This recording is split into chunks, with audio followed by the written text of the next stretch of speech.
I watched Action SA's like press briefing like 2 days ago where they announced a new Tshwane, Jaka, and Homan Mashaba got up. And whenever he gives a speech, he always says two things. When I was the mayor of Joburg and these illegal immigrants.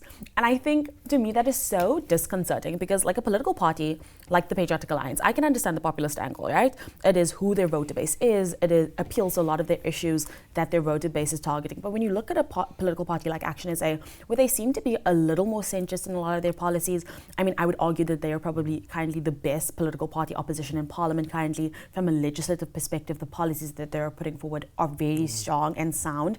But then you also see this really like broad populist appeal that they're trying to go to say, you know what, illegal immigrants are the problem. Illegal immigrants are not the problem.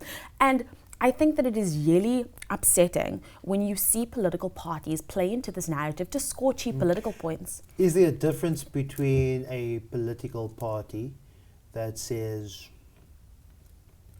that couches the conversation that says, we're not against migrants, we're against illegal migrants? To me, it is being on the soft side of a dog whistle around immigration, particularly African immigration to South Africa. Another important thing that I do think we need to contextualize is that illegal immigration in South Africa is a civil offense. It's not a criminal offense. And there's a big difference between a criminal offense and a civil offense. And yes, do people need to come into the country legally? Absolutely. They do need to follow the correct channels because we also as South Africa do need to protect our national security interests because there is a security aspect and a security threat.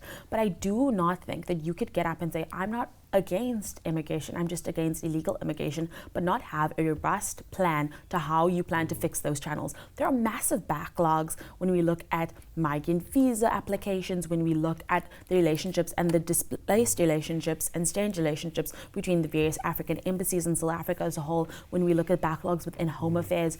Like, and I mean, the fact that we could sort out having a digital nomad visa and a entertainment tourist visa in months from the Department of Home Affairs, but we're still looking at the constrained relationship between the Zimbabwean embassy and the South African embassy and looking at those specific worker visas that are in backlog.